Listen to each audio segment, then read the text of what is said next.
dan juga pengembangan agroekosistem secara berkelanjutan. Ingat ya friendship, secara berkelanjutan artinya dapat memenuhi kebutuhan di masa sekarang dengan mempertimbangkan kebutuhan untuk generasi yang akan datang.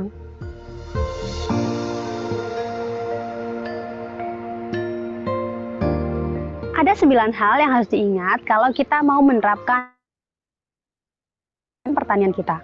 Yang pertama, penggunaan sumber daya terbarukan yang sesuai dengan alam dan juga menerapkan daur unsur hara yang ada di lahan ataupun di kebun.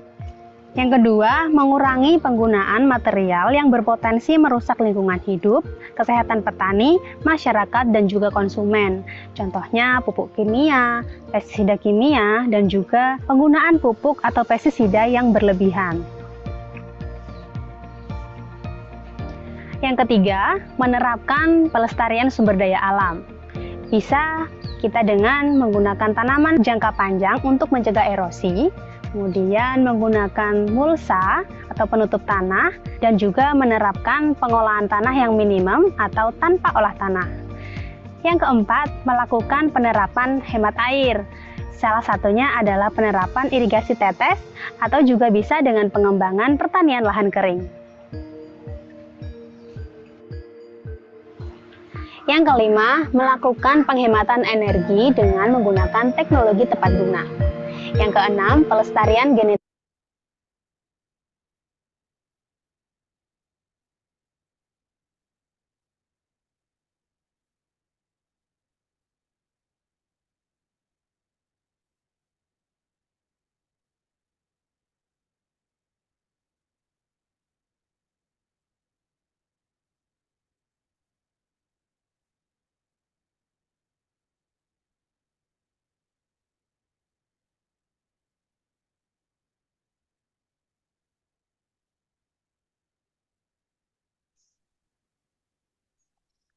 Baik, selamat datang rekan-rekan semuanya yang sudah masuk di Zoom.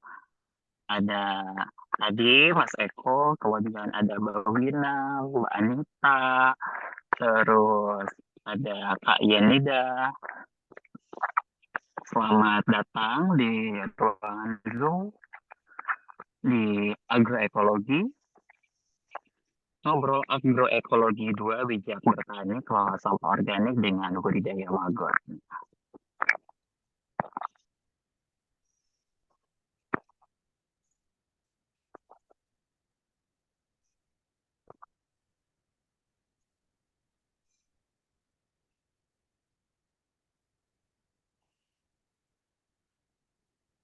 Halo Acep.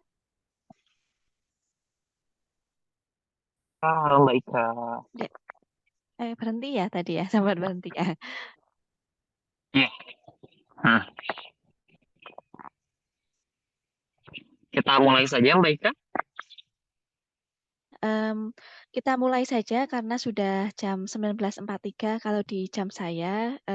Mungkin bagi teman-teman yang belum bisa hadir, nanti kita akan upload di YouTube-nya Katara, begitu Acep. Iya, betul banget. Oke, baik Kak. Kita mulai aja ya. Bismillahirrahmanirrahim. Assalamualaikum warahmatullahi wabarakatuh. Ya, baik. Assalamualaikum warahmatullahi wabarakatuh. Waalaikumsalam Selamat warahmatullahi malam bagi rekan. wabarakatuh. Ya, selamat malam bagi rekan-rekan semuanya yang sudah hadir di ruang Zoom Ngobrol Agroekologi 2 bersama saya, Cok Lukmano Hakim, yang akan eh, memandu acara pada kesempatan malam hari ini. Alhamdulillah dalam keadaan sehat walafiat, mudah-mudahan kita semuanya bisa enjoy ya, menikmati sharing dari pemateri kita. Ada Teh Yayang Rista Pratiwi SP ya, yang sudah hadir juga pada malam hari ini. Selamat malam Teh Yayang. Selamat malam Kak Acep. Suara saya jelas? Ya, jelas Kak Yayang. Ya. Iya, Teh Yayang belum jelas barusan, boleh disapa ulang? Halo semuanya, sudah jelaskah suara saya? Nah, sudah. Sudah ya? Kang Acep yang putus-putus nih Oh, sepertinya nih. wah, saya yang putus-putus. Baik, Kak? Iya, Masih betul putus-putus kan? nggak? Jelas tapi kadang putus-putus, Cep. Betul Nyambung putus itu. nyambung gitu ya. Iya, heeh. Hmm. Mohon maaf ini koneksinya ya, yang agak kurang stabil mungkinnya koneksinya. Jadi mudah-mudahan ke depan berjalan dengan lancar. Oke, baik. Tadi kita alhamdulillah juga sudah hadir dari Mbak Ika, Mbak Yayang, Mbak Anita yang apa dari komunitas agroekologi Nusantara. Sekali lagi kami ucapkan terima kasih buat rekan-rekan semuanya dari berbagai macam daerah udah bisa hadir virtual di ruang Zoom ini.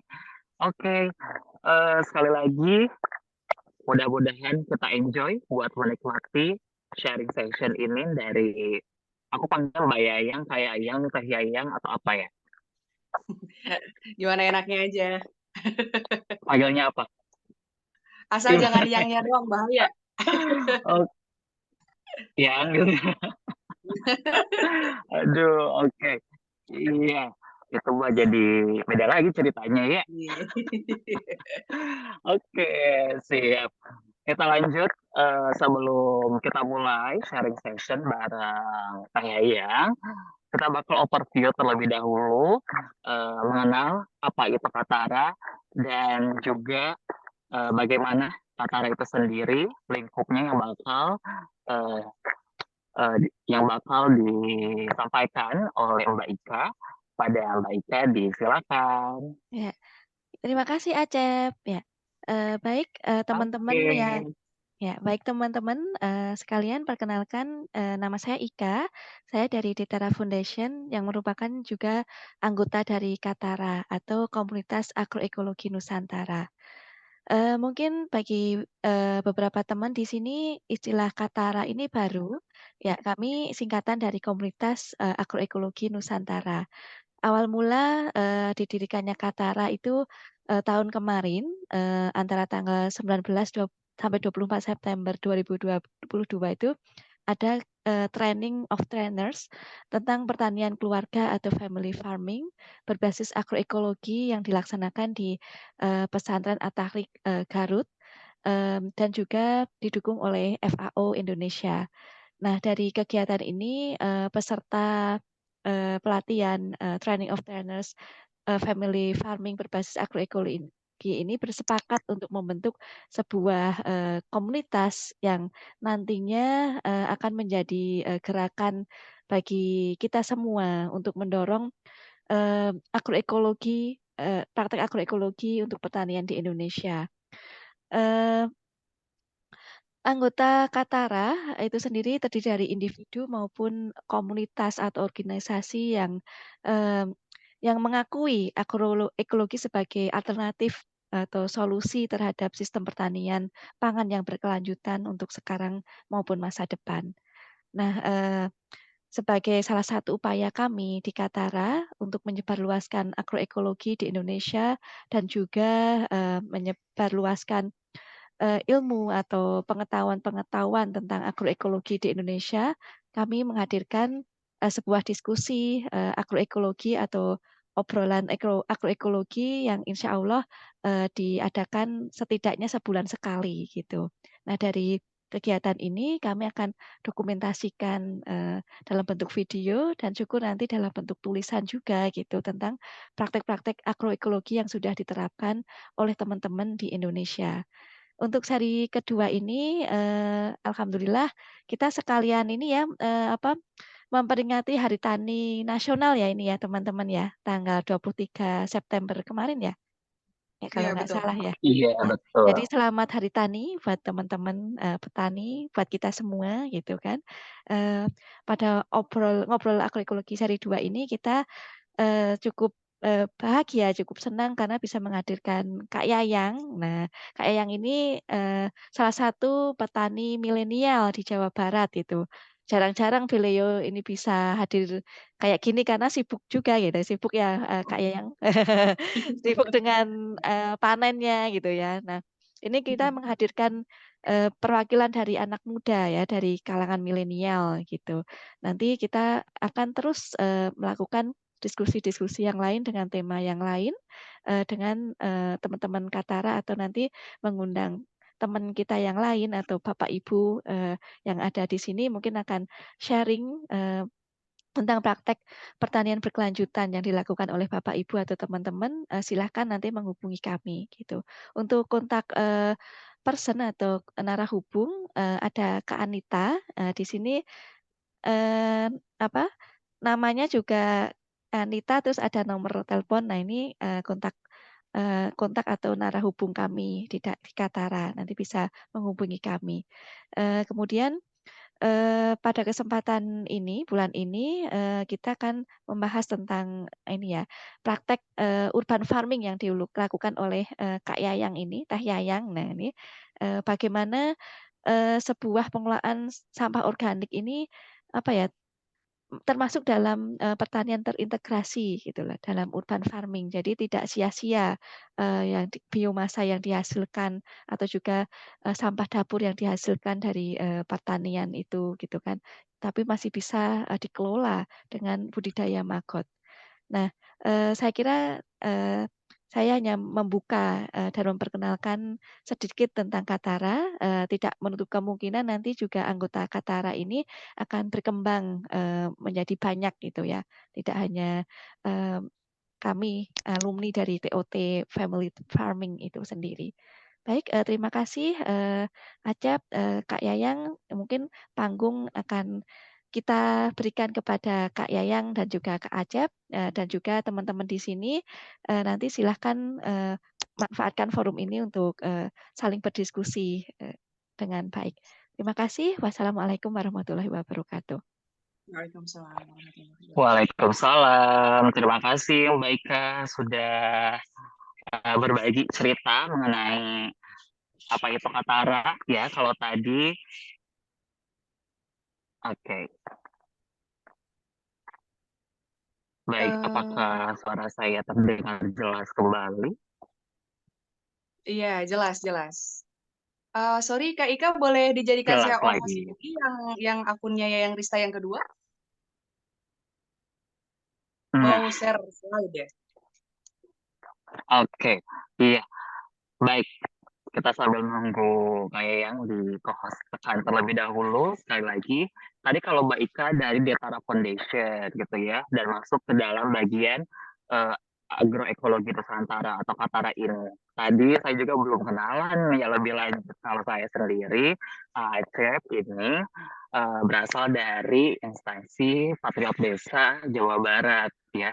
Sebuah program unggulan dari Dinas Pemberdayaan Masyarakat dan Desa Provinsi Jawa Barat yang bertugas sebagai pendamping pemberdayaan masyarakat yang ditugaskan sekarang di Kabupaten Garut. Nih, kita sama-sama satu dinas bareng saya yang sekarang di Petani Milenial Jawa Barat dan saya yang bakal berbagi cerita bagaimana sih pengalamannya menjadi sosok fasilitator petani milenial dari Kuningan ya yang bakal bercerita bagaimana bijak cara bertani versi saya yang terkait magot ini si kecil-kecil cabai rawit tapi sangat berdampak bagi masyarakat.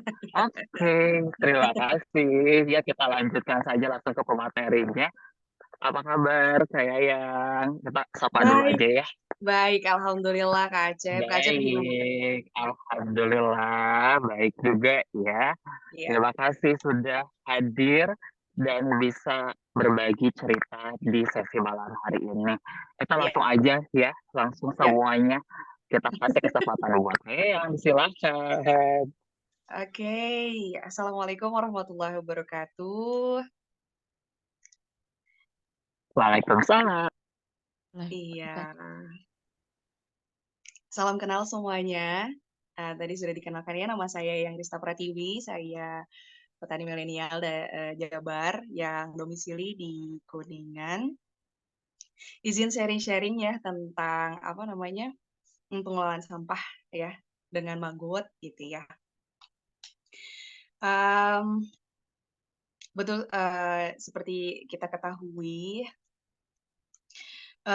sam alangkah baiknya mungkin sampah organik yang kita hasilkan baik itu di rumah sendiri khususnya ya karena saya ini apa namanya peternak maggot tapi skala rumahan gitu ya yang tujuannya agar bisa memanfaatkan sampah dari rumah sendiri khususnya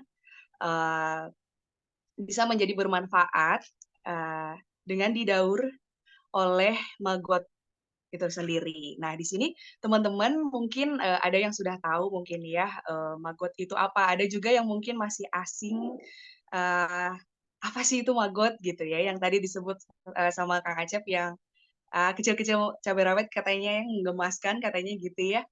Jadi teman-teman di sini, sorry Kak, ini layar apa namanya PPT-nya udah keluar belum ya? Udah ya? Udah keluar, tapi Udah ya. Mbak yang boleh di slide show dulu aja. Oke, sebentar. Nah, di sini ada maggot. Mana nih? Belum full ya? Sebentar. Nah, sudah ya? Sudah. Iya, jadi teman-teman semua, saya ingin memperkenalkan makhluk kecil ini yang kaya dengan manfaat gitu ya, khususnya untuk mendaur apa namanya, mengurai sampah gitu, yang selama ini menjadi em, permasalahan jika apa namanya sampah itu menumpuk gitu. Alangkah lebih baiknya mungkin kita bisa manfaatkan itu gitu. Dan di sini saya memilih apa namanya mengurai sampah dengan maggot ini. Jadi maggot ini adalah makhluk kecil yang bisa kita sebut larva gitu ya. Tapi berasal dari lalat kalau dari istilah kerennya itu black soldier fly atau lalat tentara hitam. Di sini bisa dilihat ya, di situ ada gambar lalat yang di bawah. Itu namanya itu adalah lalat BSF gitu ya. Jadi warnanya hitam. Cukup berbeda dengan lalat-lalat yang berterbangan yang biasa kita lihat ya, misalnya lalat hijau, dia sangat berbeda dari segi fisiknya pun dia sangat berbeda. Nah, mengenal lebih jauh lalat BSF ini, kita mungkin perlu berkenalan dengan makhluk kecil ini ya, teman-teman ya. Mungkin sedikit saya ingin sharing tentang lalat BSF terlebih dahulu yang nantinya dia akan menghasilkan telur dan menjadikan BSF yang akan bisa dimanfaatkan untuk mengurai sampah ini. Jadi, lalat ini setelah dia melakukan perkawinan 2 sampai 3 hari, dia akan bertelur. Nah, ini telurnya kecil sekali. Nanti saya akan perlihatkan lebih jelas lagi foto-foto yang memang di tempat saya langsung ya. Jadi kita kenalan terlebih dahulu. Jadi ketika dia kawin seperti ini, dia akan bertelur dan setelah bertelur, si jantan ini akan mati dan betina ketika sudah bertelur, jadi si jantan kalau udah kawin dia akan mati dan betina kalau misalnya sudah bertelur dia pun akan mati gitu ya. Setelah itu bertelur. Nah, ini telurnya. Setelah bertelur, dia akan berubah menjadi bayi larva sekecil ini. Setelah itu dia akan menjadi larva dewasa yang warnanya putih kecoklatan. Setelah itu dia menjadi prepupa yang si larva ini dia akan agak kaku gitu ya. Dia akan mulai mengkaku. Selanjutnya dia menjadi pupa. Dia benar-benar dia nggak bisa gerak lagi dan dia nggak bakal bisa makan lagi. Setelah itu dia jadi lalat. Lalat yang siap untuk dikawinkan kembali. Jadi siklusnya itu sekitar 40 harian gitu ya, dari mulai lalat bertelur lalu jadi maggot gitu ya. Jadi itu sekilas lah ya siklus black soldier fly ini gitu ya. Yang nantinya dia kalau misalnya udah bertelur dan menjadi larva akan bisa bermanfaat gitu ya. Nah, selanjutnya, oke, mengenal lebih jauh tentang BSF ini, mungkin teman-teman di sini sudah familiar dengan lalat yang di sebelah kiri ya. Itu adalah lalat hijau. Lalat hijau biasanya dia menjadi vektor penyakit bagi orang-orang di sekitarnya gitu ya. Karena memang dari segi bentuk, dari cara dia makan sesuatu, sampah-sampah yang memang banyak bakteri gitu ya. Dan dari badannya pun dia banyak bulu, dan di kakinya juga sama. Dia juga menghisap sifatnya yang sangat berbeda dengan BSF. Jadi dia bisa membawa penyakit gitu ya. Jadi lalat-lalat ini yang cukup berbahaya lah ya intinya kayak gitu, yang tidak bisa dimanfaatkan sama sekali, bahkan itu bisa membawa dampak penyakit bagi manusia. Nah, lalat yang kita akan pelajari sekarang ini adalah lalat BSF di sebelah kanan, yang tadi juga kita sudah lihat warnanya adalah hitam. Nah, di sini ada, jadi dia sebelum menjadi lalat kan pasti menjadi di fase larva. Nah, kita bisa bedakan, larvanya berbeda. Kalau larva lalat hijau itu mungkin sudah tidak asing lagi, mungkin teman-teman sudah banyak menyaksikan kali ya, atau ada di sekitaran sampah atau di bangkai mungkin gitu ya, ya di sampah mungkin gitu ya. Dia kalau misalnya lalat hijau dia akan bertelur langsung di sampahnya. Berbeda dengan BSF, dia akan bertelur di media-media kering dan sifatnya dia tidak menghisap. Kalau BSF itu tidak menghisap dan dia tidak menjadi suatu vektor pembawa penyakit bagi manusia yang memeliharanya, seperti itu. Sekilas kita bisa membedakan ya antara larva lalat hijau dan lalat BSF gitu ya. Oke, selanjutnya. Nah, di sini ada foto-foto yang memang saya lakukan di rumah gitu ya. Jadi di sini saya betul-betul lebih intens untuk bisa mengurai sampah khususnya yang berasal dari rumah sendiri. Dan saya seriuskan dengan menangkar lalat dan menempatkannya memang betul-betul di kandang gitu ya. Jadi betul-betul saya ingin menghasilkan telurnya juga. Jadi biar bisa menghasilkan maggot lebih banyak lagi dan bisa mengurai sampah lebih banyak lagi kayak gitu ya. Jadi di sini ada kandangnya. Ini kandang lalatnya. Di dalamnya itu ada kayak daun-daun daun pisang kering itu sebagai pijakannya dia. Terus di dalamnya juga ada tempat telur di sini. Yang di foto yang kedua gitu ya, itu disebutnya Aegis kalau di bahasa permagotan kita ini namanya Aegis.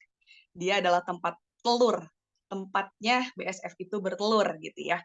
Jadi kita khususkan untuk dia bertelur agar dia nggak kemana-mana gitu loh, langsung di tempatnya dengan di bawahnya tuh ada media perangsang untuk si BSF ini bisa bertelur di tempat yang kita inginkan, yang sudah kita sediakan. Nah, ini ada gambar ketiga, itu telurnya. Telurnya itu sangat kecil sekali. Ini saya zoom ya. Saya zoom, jadi dia pipih sekali. Nah, setelah itu, di situ ada gambar kecil ya. Itu kalau Aegis sudah dibuka, ya telurnya akan menempel di bagian kayu itu. Setelah itu, yang ada di tangan itu adalah hasil pembesaran dari larva-larva yang dari penetasan telur itu. Nah, itu foto-fotonya yang saya lakukan di rumah. Selanjutnya, apa sih manfaat maggot ini gitu ya? Jadi maggot BSF itu bisa dikatakan adalah salah satu serangga yang paling cepat mengurai sampah dibandingkan mikroorganisme atau mikroba yang lainnya kayak gitu ya. Jadi dari 1 kilogram maggot dia bisa mengurai sampah 1 kilogram juga. Jadi dari 100 gram, jadi 1 gram dia bisa 1 gram telur dia akan menghasilkan 1 kilogram maggot. Dari 1 kilogram maggot itu dia bisa mengurai sampah sebanyak 1 kilogram juga, kayak gitu ya. Dan itu selama 24 jam sampah tersebut bisa langsung terurai. Jadi 80% sampah itu akan terurai dan 20%-nya itu akan menyisa, bisa dijadikan pupuk kompos yang bisa dimanfaatkan nanti. Dan selanjutnya maggot juga bisa mengurangi aroma yang ditimbulkan dari sampah tersebut yang telah diuraikan. Jadi sampah-sampah yang tadinya baunya menyengat, bisa jadi karena dia sudah busuk ataupun bagaimana, dia bisa mengurangi aroma dari sampah tersebut gitu ya. Jadi agak berkurang lah ya, tidak begitu menyengat. Dan selanjutnya, kenapa maggot ini kok bisa ya secepat itu menguraikan sampah gitu ya? Karena memiliki asam amino yang bisa digunakan dan mempercepat si sampah itu bisa terurai. Dan maggot ini pun jika jadi maggot ini tuh tidak hanya dimanfaatkan untuk mengurai sampah saja. Jadi si maggot ini juga bisa kita manfaatkan juga untuk pakan ternak misalnya, untuk ikan, untuk ayam. Jadi dia sangat baik karena dia memiliki kadar protein yang sangat tinggi gitu ya. Dan selanjutnya ketika maggot itu mengurai sampah dengan baik dan otomatis dia mengeluarkan feses dong ya. Jadi kotoran gitu ya. Jadi kotoran tersebut ternyata memiliki manfaat lagi gitu. Jadi uniknya dari maggot di sini banyak sekali manfaatnya gitu. Jadi dari keseluruhan siklus wujudnya itu bisa bermanfaat semua gitu ya.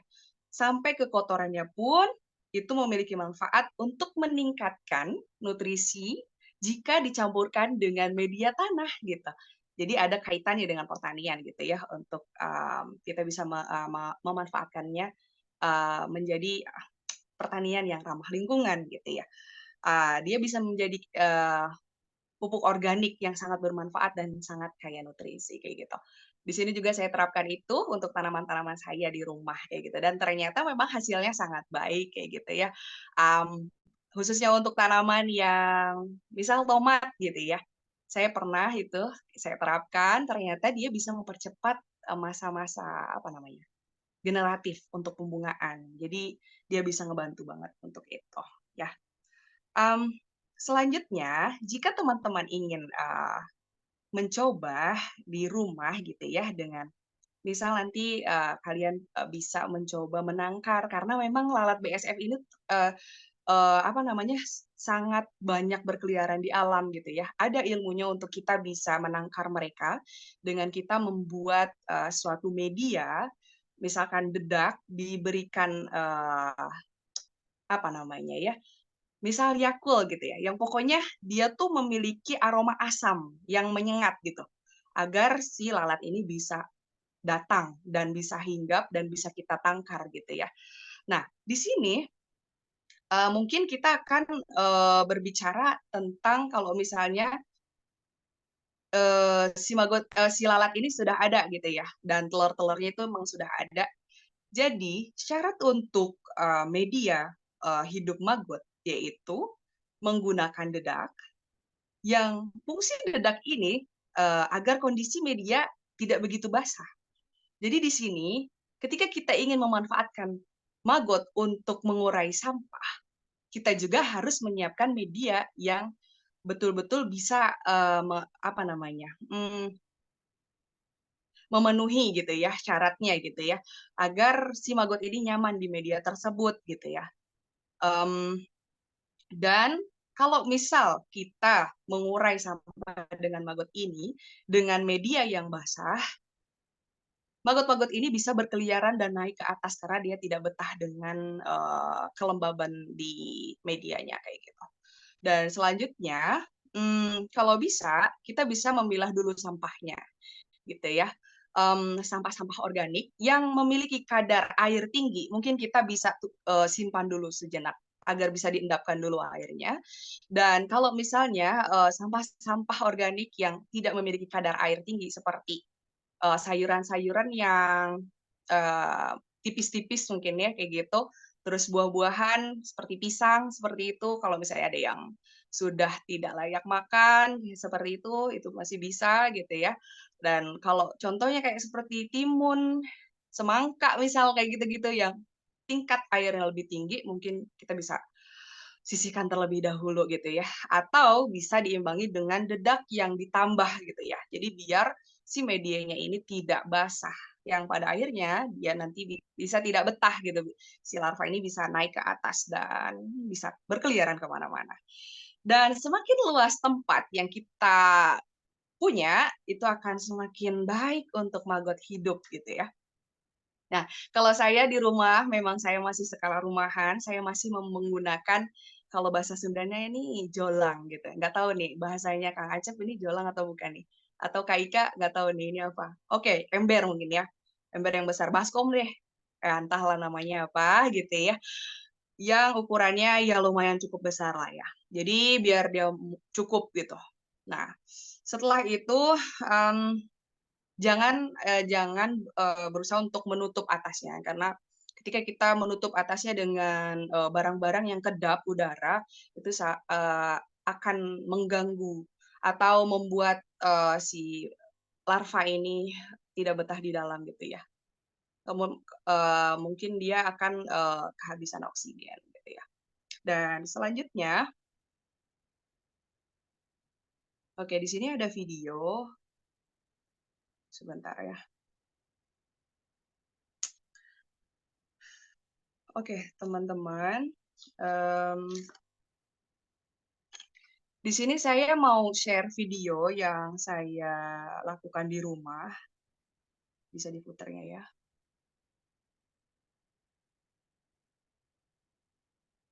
Nah, ini penampakan kandang. Oke, agak sedikit nge-lag ya. Nah, itu lalat-lalatnya. Saya ambil tempat telurnya. Yang di situ tempat lalat bertelur. Nah, di situ sudah penuh egisnya dengan telur. Itu pengalaman saya menangkarkan lalat ya, yang nantinya akan dimanfaatkan untuk mengurai sampah gitu ya. Dan selanjutnya di sini juga saya akan share video proses.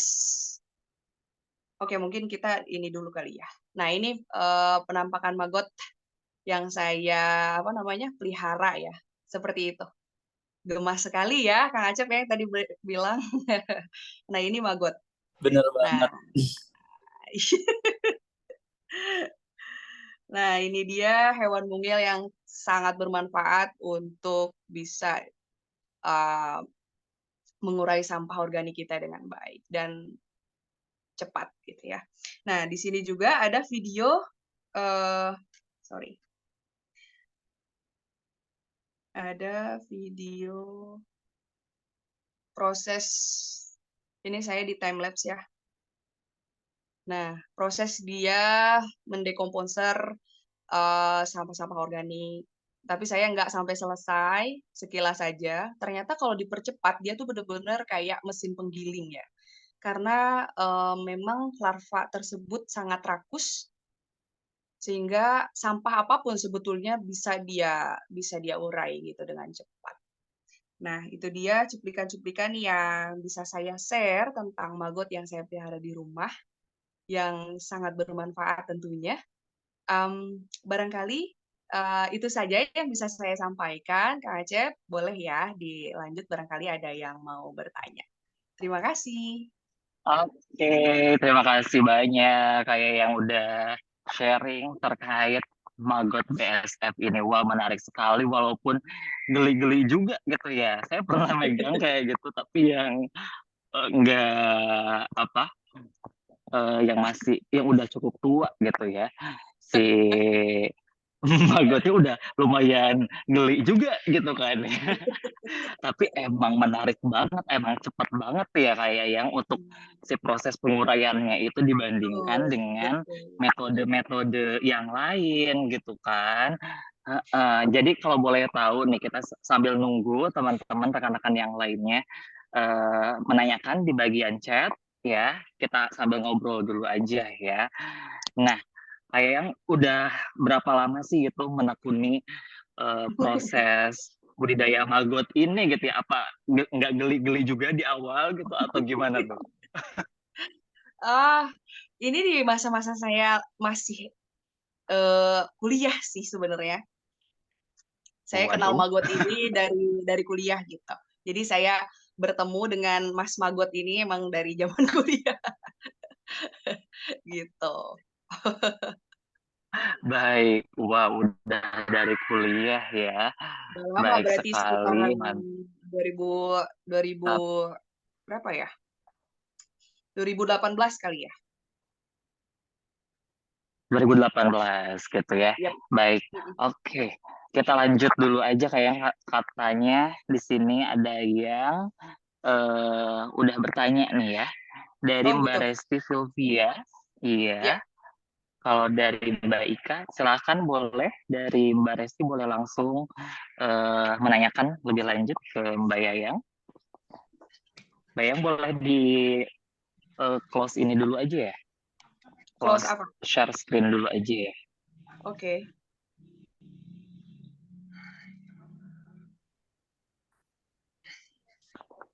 Oke, silakan Mbak Resti, silakan boleh perkenalan dulu dan dari mana dan langsung.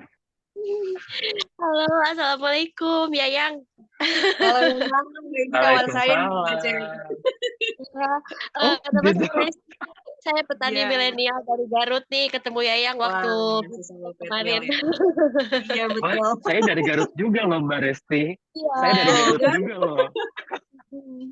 Kita jadi ketemu nih ya ini ya. Iya. Eh, menarik sekali ini untuk saya ya. Udah lama sih dengar budidaya maggot, tapi saya sekilas cuman ada teman yang tiap ke rumah tuh eh selalu nanya, ayah sampah buah tuh gitu. Ih, Nah, kata saya tuh iya buat betul. apa? Itu ke para maggot katanya, buat pakan maggot. Iya, Udah iya, jadi iya. kasih, saya nggak tanya-tanya. Terus eh pas kesini lebih banyak dibicarakan gitu, tapi saya nggak begitu tertarik. Tapi begitu kemarin lihat status WA, terus lihat di Instagram juga, wah ini kayaknya asik nih gitu. Walaupun agak-agak geli ya tadi pas lihat videonya, aduh ya ampun. Nah itu Sebenarnya Gusti, sebenarnya iya. apa hal-hal apa sih yang perlu disiapkan gitu Nah, untuk apa sih ini kalau dibilang budidaya maggot, terus kan tadi emang si tugasnya mengurai sampah gitu ya. Nah itu iya, iya. karena tadi saya ketinggalan nih setengah jam, aduh ya ampun rugi banget.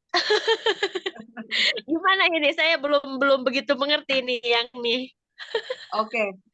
Jadi apa yang harus disiapkan gitu ya maksudnya ya sebelum itu ya? Ya. Oke. Gimana nih Kang Acep, langsung aja nih. Iya, langsung aja kayak yang silahkan. Iya. Oke, Teh Atau Rizky. mau di share screen lagi juga boleh. Oh, slide-nya di-share lagi. Oke, jadi aduh, kita nggak nyangka ya bisa ketemu di sini ya, Teh Rizky ya. Jadi, bagus pertanyaannya, terima kasih banyak. Jadi yang paling utama yang harus kita siapkan adalah niat, Teh Resti. Kadang-kadang kita tuh ya, apalagi ini teh menyangkut hal-hal yang mungkin tidak banyak orang lakukan. Satu itu, yang tadi ngarui juga ya, kalau bahasa orang Sunda pasti tahu ngarui itu merinding lah ya, intinya kayak gitu. Jadi kita harus bener-bener nyiapin dulu niatnya dulu yang gede gitu ya, untuk bisa apa namanya, ke step selanjutnya untuk bisa membudidayakan maggot ini. Jadi hal-hal yang harus disiapkan itu tadi, satu niat yang paling utama. Lalu mudah-mudah sulit sebenarnya ya untuk maggot ini. Tapi tenang, semuanya kalau misalnya udah kita action pasti mudah lah insya Allah karena ini sederhana. Jadi yang pertama, kalau misalnya Teh Risti nggak bisa nangkar lalatnya, itu banyak sekali di luaran sana yang menjual telurnya, telur lalat BSF. Kenapa dia bisa sepopuler ini? Karena memang dia sangat bermanfaat sekali. Jadi di marketplace itu sudah tersedia. Nah, telur lalat gitu ya. Itu bisa dibeli. Saya spill aja harganya, satu gram itu Rp5.000 gitu ya. Jadi itu dari 1 gram bisa menghasilkan 1 sampai 3 kilogram maggot kalau misalnya Teh Resti ngasih makannya banyak. Tadi kan punya pohon mangga ya. Wah, itu sih benar-benar bermanfaat banget sih ya. Kalau menurut saya, jadi biar cuannya itu enggak ke temennya, biar Teh Resti aja gitu ya. Jadi maksudnya sebenarnya itu juga bisa jadi sumber perekonomian ya kalau misalnya terus digeluti. Karena memang si maggot ini tidak hanya bermanfaat untuk mengurai sampah, seperti tadi saya bilang. Maggot ini juga bisa bermanfaat untuk pakan ternak. Misalnya Teh Resti punya ayam, punya ikan, itu benar-benar makanan yang sangat bergizi gitu ya, full protein yang bisa meningkatkan pertumbuhan si unggas atau ternak lainnya kayak gitu, kayak ikan dan segala macamnya kayak gitu ya. Jadi itu pertama. Jadi siapkan dulu telurnya. Tadi udah tahu ya. Pokoknya nanti saya bisa kasih linknya lah ya. Atau bisa dari saya juga bisa jadi promosi ya. Jadi nah udah gitu, setelah itu siapkan tadi medianya yang ada dedaknya, yang pokoknya kering. Tutorial di YouTube pun banyak, sangat banyak sekali gitu ya. Jadi kita tuh benar-benar sudah terbuka lah pokoknya semua ada di genggaman kita dengan akses internet yang luar biasa lah intinya kayak gitu. Setelah media sudah ada, siapkan sampahnya gitu ya. Setelah itu, jadi sebelum sampah itu dimasukkan, kita pembesaran dulu nih si telurnya. Pembesaran dulu, baru sampah dimasukkan. Jadi sekitar si maggot ini teh udah kelihatan lah wujudnya gitu ya. Baru nanti dimasukkan sampahnya, bertahap aja gitu ya. Nanti dia lama-lama dia akan membesar, dia bisa mengurai sampah itu dan bisa ditambah lagi kayak gitu. Asalkan tempatnya agak gede ya, Kak Resti ya, jangan terlalu kecil. Dia bisa, pokoknya dia kalau misalnya kekecilan, dia bisa apa namanya, manjat gitu loh dari media, bisa Kak Resti bisa kaget gitu, dia kemana-mana kan nanti repot gitu kan ya. Jadi itu aja sih sebenarnya. Intinya ada media, sampahnya ada, terus bahan untuk maggotnya juga ada gitu untuk pembesaran kayak gitu. Ini nih Apa tuh? tadi kalau beli telurnya, Yap. nanti misalkan kita belinya online nih, nggak Ya. keburu jadi larva itu di jalan selama 3 Nah, sampai 4 hari kan tadi nggak. ya. Mereka sudah berpengalaman jadi untuk bisa si telur itu aman, dia bisa caranya itu dengan nanti tempatnya dikasih tisu, dikasih penutup kayak gitu. Makanya bisa banyak banget yang jual, berarti dia juga udah bisa make sure gitu ya dengan nanti si telur ini bisa sampai dengan selamat kayak gitu. Oke. Yep. Bentar. Berarti kalau kayak gitu kan tadi si maggotnya ini bisa untuk pakan. Nah, berarti yang dimaksud sama temen aku tuh dia budidaya maggotnya untuk dijual ke siapa yang jualan pakan-pakan itu ya gitu ya. Bisa jadi karena memang mungkin Itu aja karena dari beliau situ. sampai mencari-cari sampah ya. Jadi kan Masya Allah banget gitu ya, gara-gara maggot ini gitu ya, yang manfaatnya sungguh luar biasa, itu juga bisa jadi sumber ekonomi juga karena dari sampah coba ya, dari sampah bisa apa namanya menghasilkan cuan gitu. Jadi benar-benar itu sangat menarik sih memang untuk orang-orang yang memang benar-benar niat gitunya. Jadi di sisi lain sampah terdaur gitu ya, kita juga dapat cuannya gitu. Kalau misalnya memang diseriusin kayak gitu. Kalau dari telur sampai ke dijual si maggotnya itu berapa lama? Tergantung makanannya ya, makanannya. Kalau misalnya makanannya banyak, sampahnya banyak, itu dia bisa sekitaran 30 hari juga udah 30 hari sebulan juga udah bisa panen kayak gitu. Oke. Terus apa lagi ya Maksudnya ini? tuh langsung bisa dikonsumsi misalnya untuk digunakan untuk ternak dan segala macamnya kayak gitu. Iya, dan jangan kaget dia akan menjadi lalat lagi gitu ya. Jadi harus benar-benar diperhatikan. Nanti kita bisa ngobrol lebih banyak kali ya. Siap, siap, siap, siap. Makasih ya, Teh Yayang juga Kang siapa Wah, tadi? Kang Acep, Teh Resti. Acep, sukses terus ya semuanya. Iya, Iya, iya. sukses terus. Teh Resti hatur nuhun sudah kepo ya di budidaya maggot ini. Nanti bisa konsultasi lebih lanjut private kayaknya ya, langsung ke Teh Yayang gitu. Oke.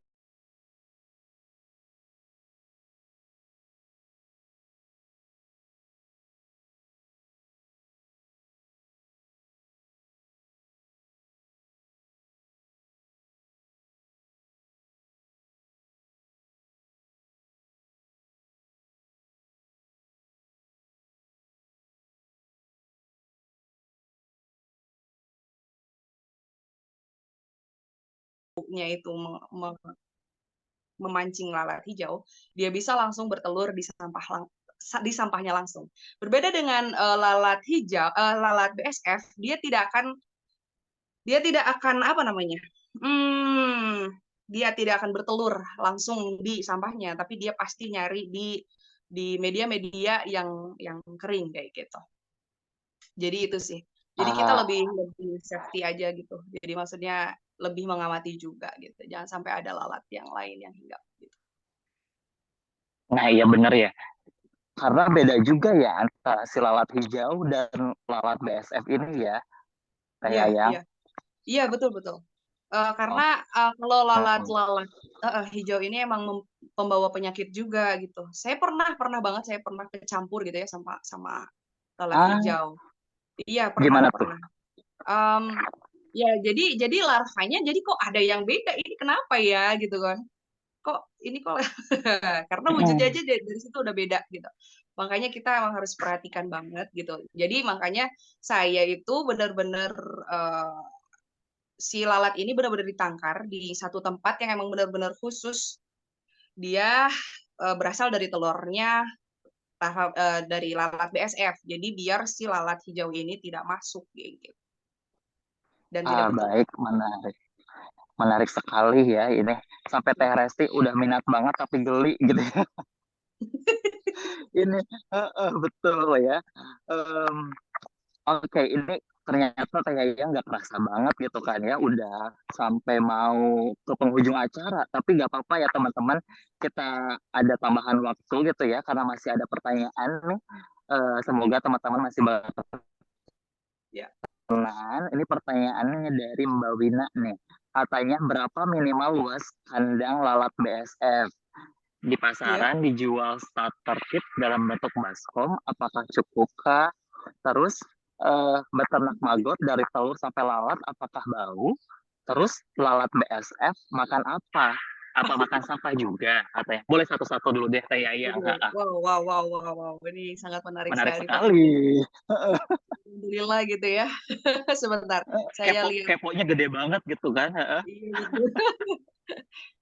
Ini juga ada Umi loh, angkat tangan di sini raise hand sebentar Oh ya. iya. Oke, selamat datang Umi. Iya, Masya Allah, Ini sebentar ya. Umi Nisa. Oh, Saya lihat chatnya. Chatnya yang mana mungkin ya? satu dulu aja kali ya. Satu-satu Di dulu deh. chat Kok saya nggak bisa lihat chat mana satu-satu ya? dulu deh. Oh iya ya. Tapi aku kelihatan kok. Satu Oh, dulu jadi aja. lalat Berapa? BSF makan apa kak gitu ya? Oh, berapa? Nah, Oh iya iya, iya. Saya bisa lihat ya di sini. Oke. nah, Berapa minimal luas boleh yang kandang mana lalat dulu? BSF ya? Iya betul.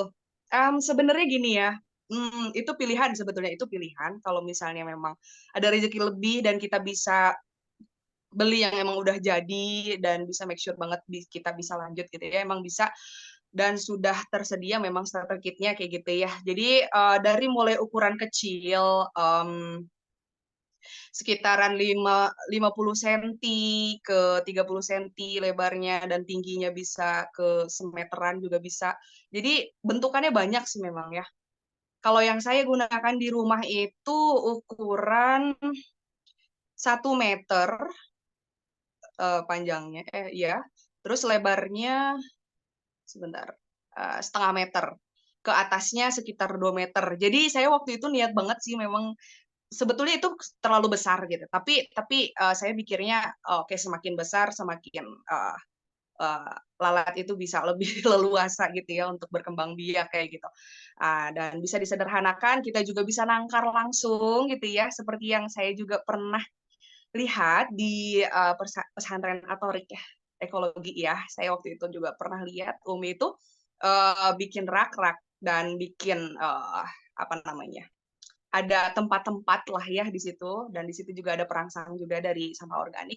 Dia juga bisa hinggap dari situ. Dia bisa dari alam itu bisa datang gitu ya.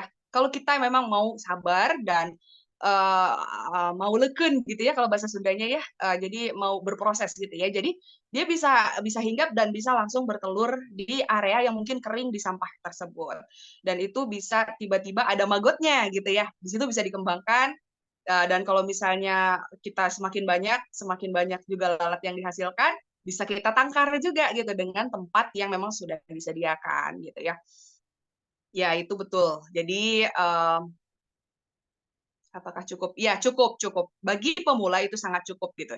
Jadi kita belajar dari skala kecil aja dulu ya. Jadi semuanya kalau dari yang kecil, insya Allah nanti ke depannya kalau misalnya kita udah serius bisa jadi besar kayak gitu ya. Dan beternak maggot Betul dari banget. telur, ya beternak maggot dari telur sampai lalat apakah bau? Sampai lalat apakah bau nggak? Jadi sebenarnya baunya khas ya.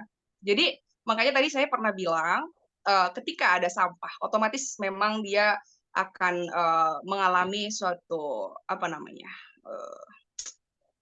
penguraian. Jadi kayak dia tuh pembusukan kayak gitu ya. Jadi mengalami hal tersebut dan akhirnya mengeluarkan aroma yang cukup tidak nyaman gitu ya. Tapi ketika diurai oleh maggot tersebut memang menjadi berkurang tuh aroma gitu. Karena memang sudah di dekomposer gitu dikomposisi sama si maggot ini kayak gitu. Jadi makanya kalau kita sudah apa ya namanya?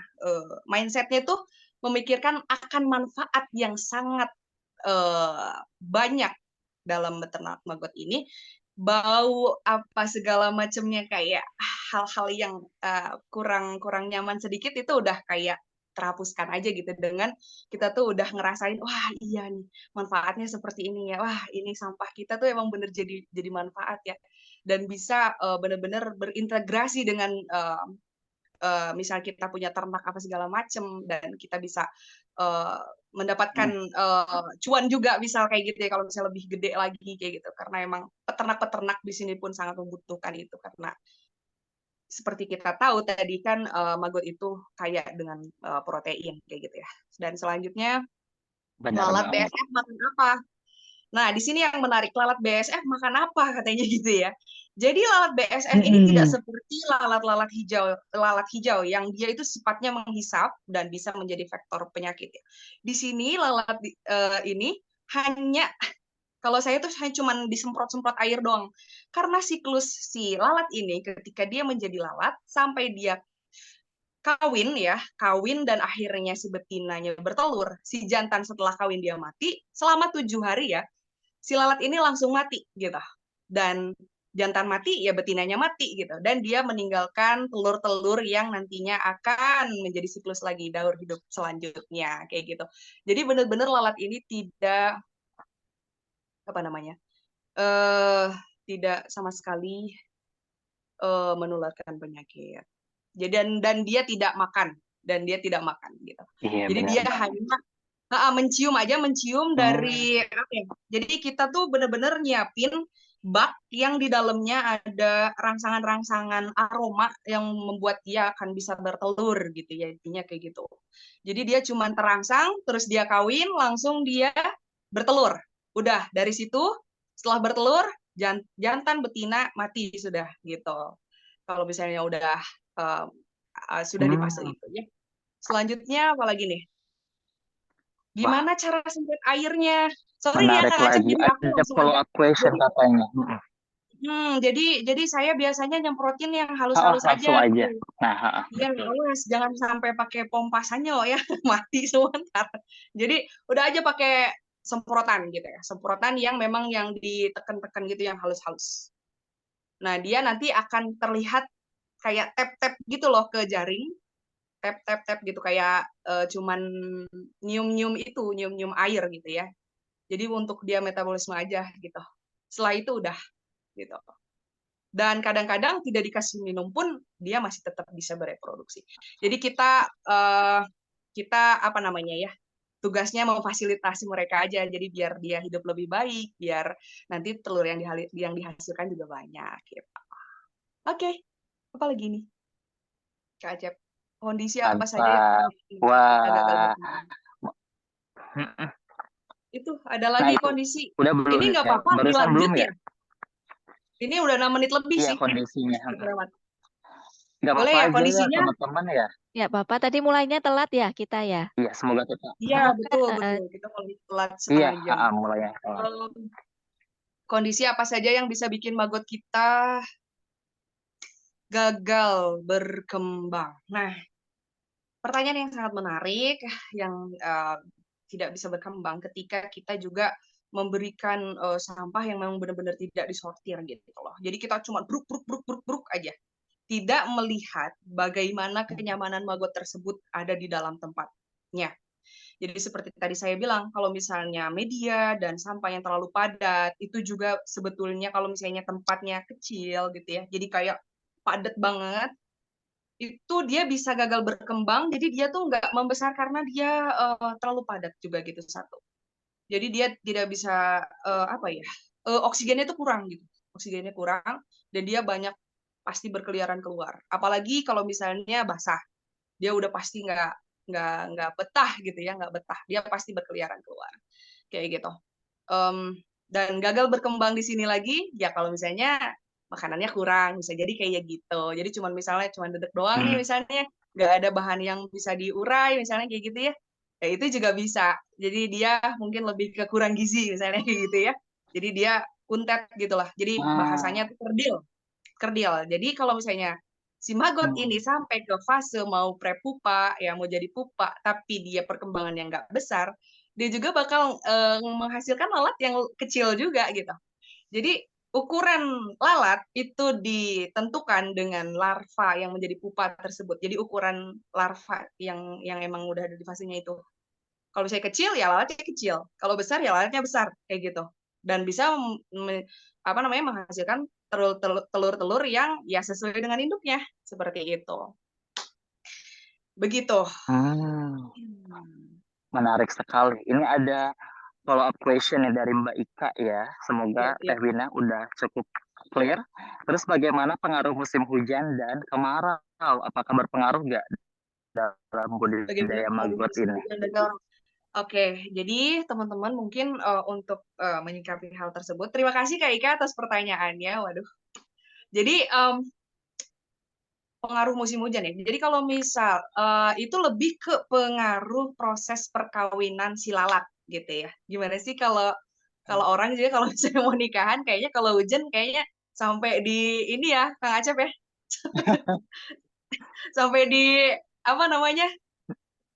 Ya gimana caranya biar gak hujan? Ada di sarang gitu ya. Lalat juga sebenarnya sama. Jadi jadi lalat juga menginginkan ketika dia akan melakukan proses perkawinan, dia sangat-sangat membutuhkan yang namanya sinar matahari.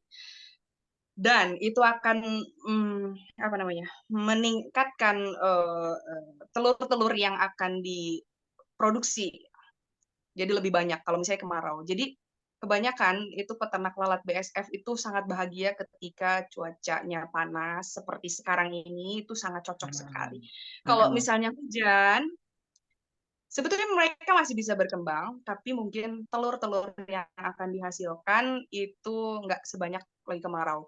Jadi lebih ke itu sih, lebih ke itu pengaruhnya, lebih ke di situ. Kalau masalah cuaca tersebut kayak gitu ya. Tapi kalau untuk ternak magotnya itu bisa kita di bawah naungan aja nggak apa-apa gitu. Itu nggak masalah. Mau hujan, mau panas gitu ya. Asal dinaungi gitu ya. Asal dinaungi gitu ya. Jadi dia nggak kena air kalau misalnya hujan gitu ya. gitu ya. Jadi biar dia tuh emang tetap betah di dalam gitu loh, Kak Ika.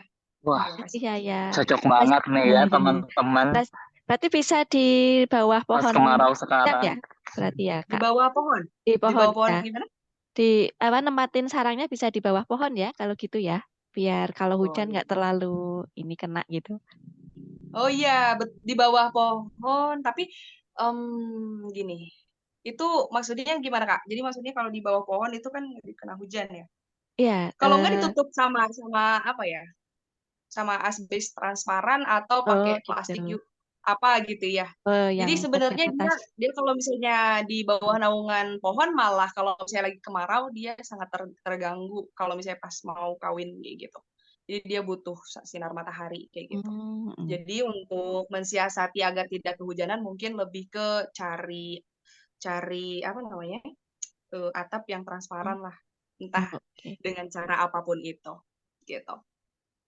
Oke, makasih. Yep. Iya, Kak. Terima kasih banyak. Wah, menarik sekali. Ini ada satu lagi.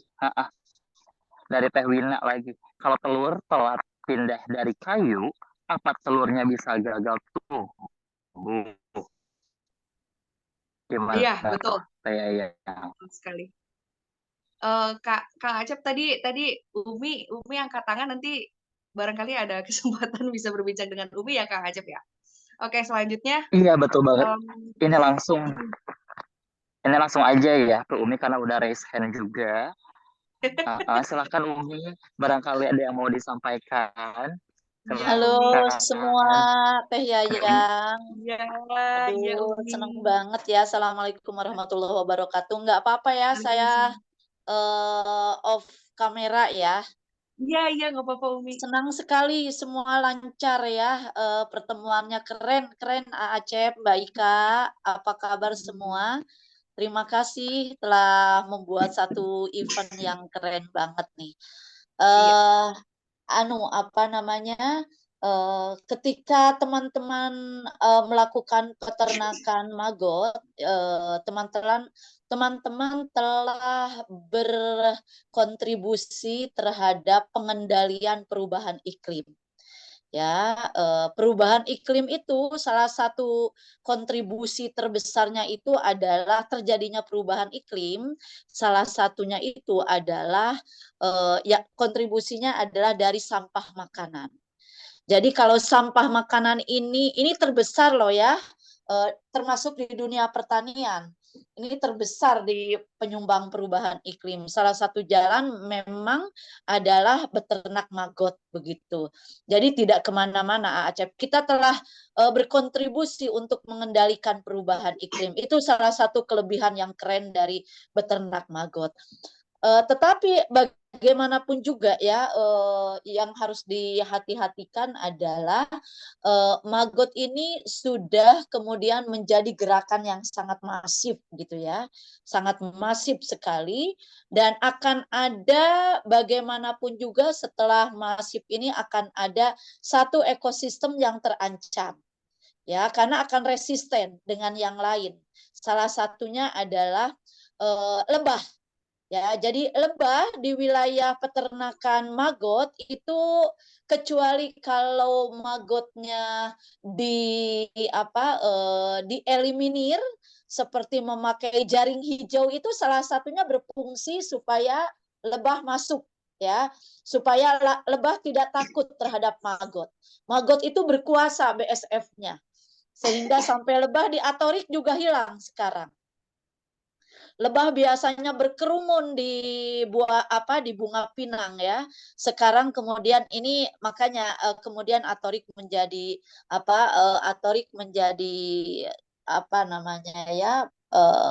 berusaha untuk sekuat mungkin di dalam mengumpulkan pengetahuan agroekologi. Jadi laboratorium agroekologi.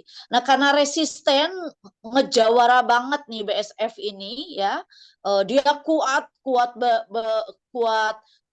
berkembang biaknya begitu sehingga menghilangkan dia akhirnya mendominasi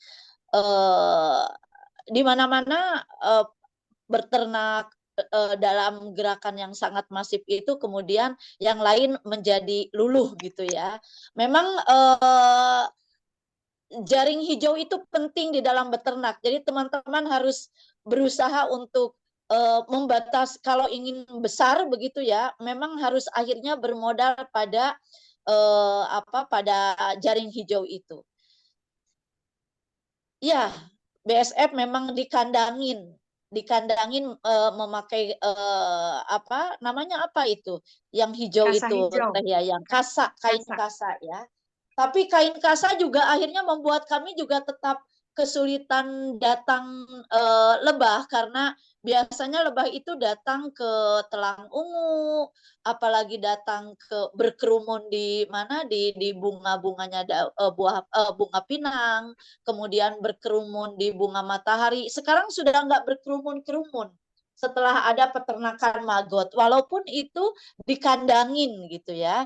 Harus ada satu tempat kembali meneliti gitu ya, meneliti di dalam situasi apakah itu animal sistemnya benar terbentuk dengan baik atau tidak, karena kita juga membutuhkan lebah ya, membutuhkan lebah utama untuk penyerbukan, karena bagaimanapun juga Teh Yayang, Umi ya, Mbak Ika itu dampingan kelompok AACEP ya, itu memang di wilayah-wilayah pertanian yang membutuhkan penyerbukan. Agroekologi itu kan biodiversity-nya kuat banget begitu. Tapi by the way, memang kalau di pemukiman itu sangat bisa terjadi, karena memang tanamannya atau lahan pertaniannya tidak seperti kita yang lebih luas begitu ya.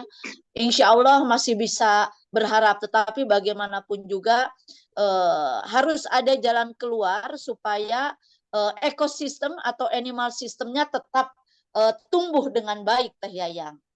Saya pikir ini adalah kita telah berkontribusi besar dengan maggot ini ya, berkontribusi besar dengan peternakan maggot, tetapi tetap harus pada wilayah bagaimana memelihara animal system.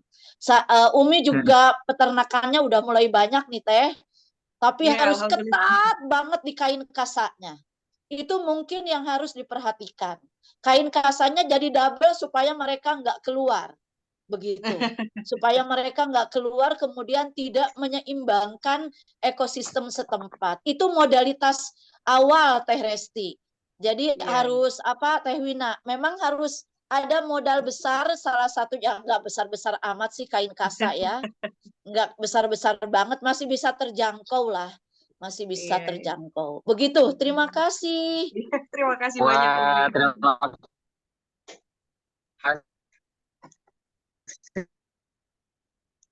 Iya, jadi kita dapat ilmu yang sangat Umi insight-nya ini insight juga selain insight banget. Ternyata sisi lain bisa berpengaruh juga terhadap ekosistem di alam juga gitu kan ya. Ternyata bisa sampai berpengaruh kehilangan lebah di sekitar kita gitu kan.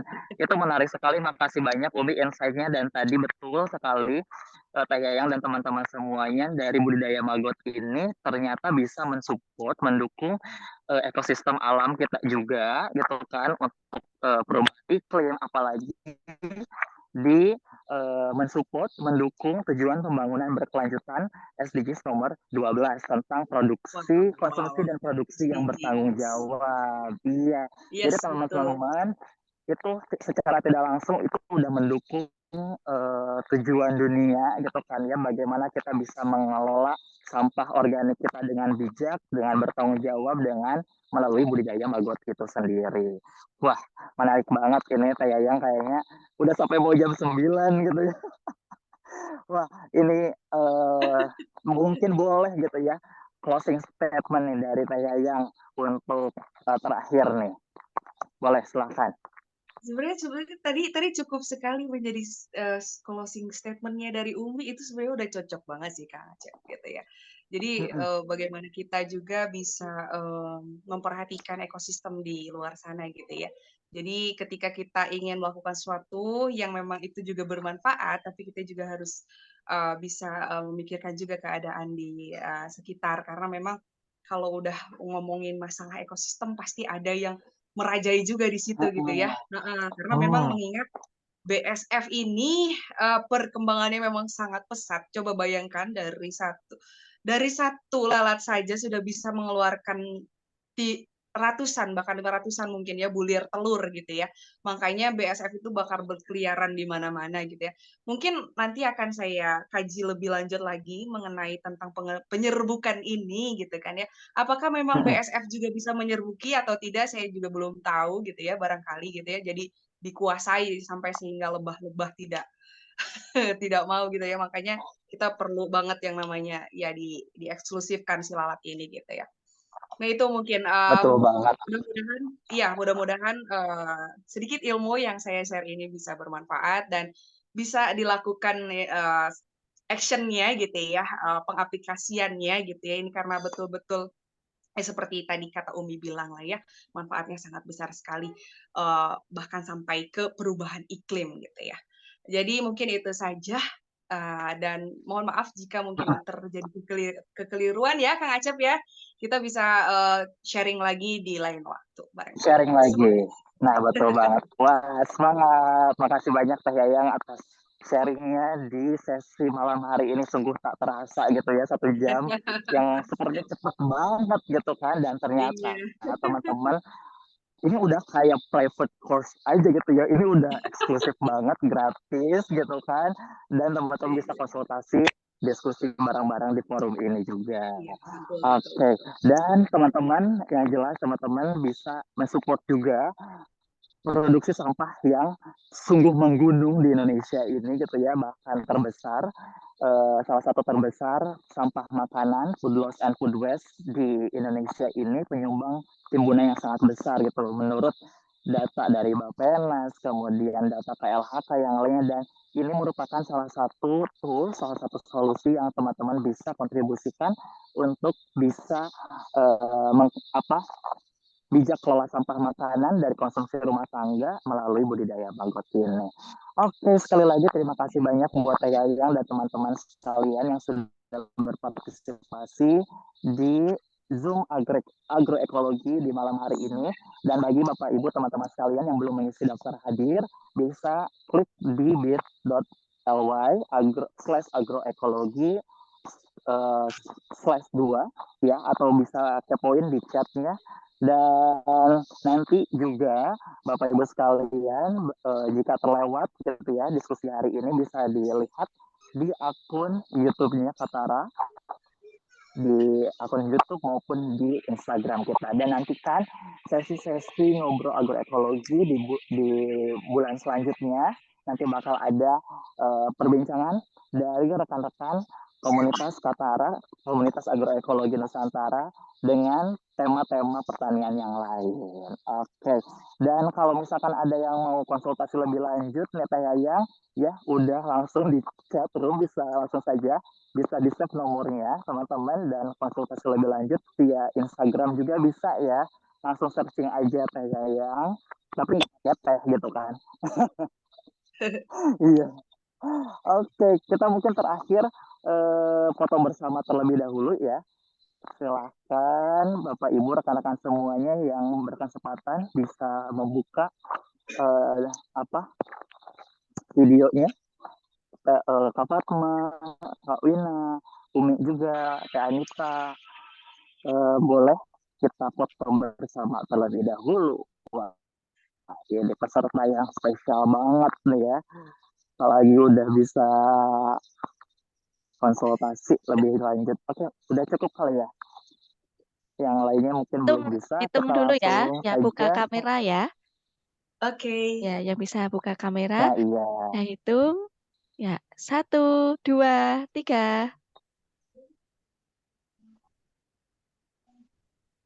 Oke, Oke. sudah cukup ya Mbak Ika ya. Mm. Oke, sekali lagi terima kasih buat rekan-rekan semuanya yang sudah hadir di Zoom ini. Mohon maaf apabila masih banyak kekurangan. Saya Acep Lukman Hakim.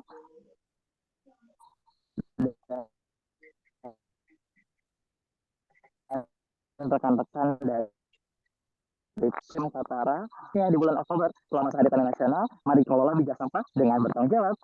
Wassalamualaikum warahmatullahi wabarakatuh. Waalaikumsalam warahmatullahi Waalaikumsalam wabarakatuh. warahmatullahi Terima kasih semuanya. wabarakatuh. Makasih. Waalaikumsalam. Makasih Kak Acep. Sukses ya. Amin, Sukses. Umi. Sehat Sehat Ya, selalu. sehat selalu. Ya. sehat. Assalamualaikum. Pamit ya. Waalaikumsalam warahmatullahi Waalaikumsalam. Kak Resti. Pagi terus. Iya.